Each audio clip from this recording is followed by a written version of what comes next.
ini cerita nyata ya. Seorang dokter jantung mati dengan penyakit jantung. Aneh kan? Aneh ya? Ada spesialis anak, anaknya meninggal dengan demam berdarah, dia nggak tahu.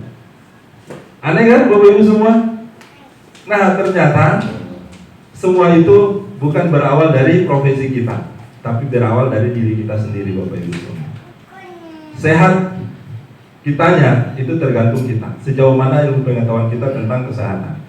Ya, kita bahas satu-satu Bapak Ibu semua. Sehat dan sejahtera. Ya, sehat itu seperti apa Bapak Ibu semua? Next one.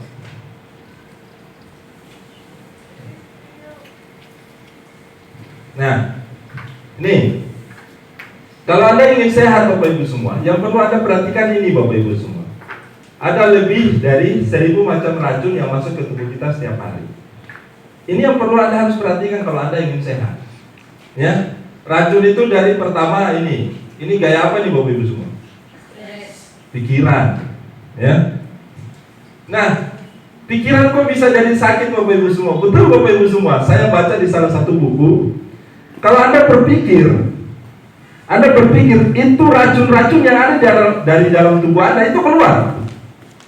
Racun-racun yang ada dalam tubuh Anda itu keluar. Racun itu dari mana? Dari makanan-makanan yang Anda konsumsi. Mengendap dalam tubuh, terus pas Anda pikiran, dia keluar semua. Contoh, ada yang berpikir jerawatnya muncul nggak? Anda stres, tiba-tiba muncul jerawat gitu ya.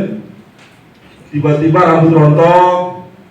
Kalau perempuan menstruasi tidak lancar, itu karena pikiran, stres. Nah ini menandakan bahwa siklus dalam tubuh kita itu tidak bagus karena pikiran tadi. Bisa paham ya?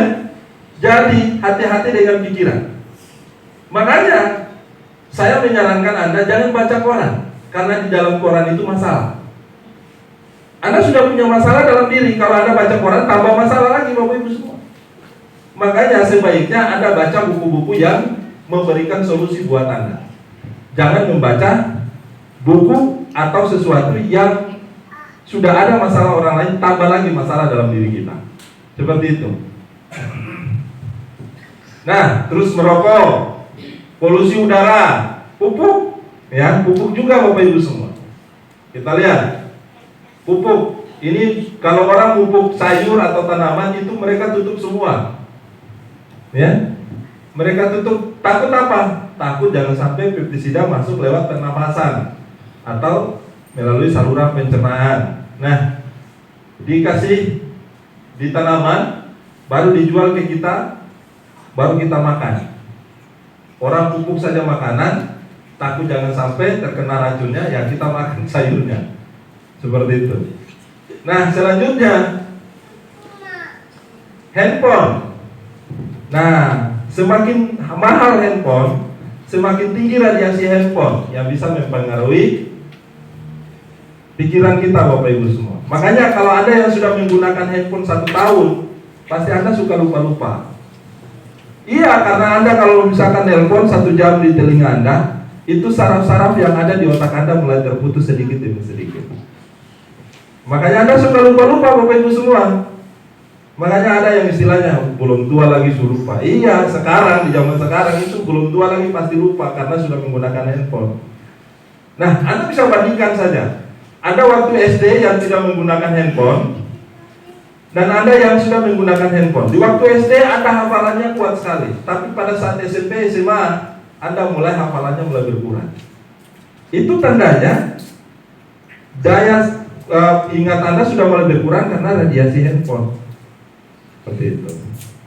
Nah, dari penyebab-penyebab inilah akhirnya muncullah hasil survei WHO.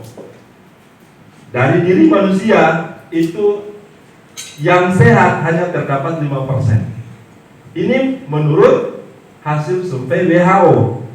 Yang sehat di dunia ini karena masalahnya yang ini, karena penyebab ini, akhirnya yang terdapat dalam diri manusia itu cuma 5% sehat, ya.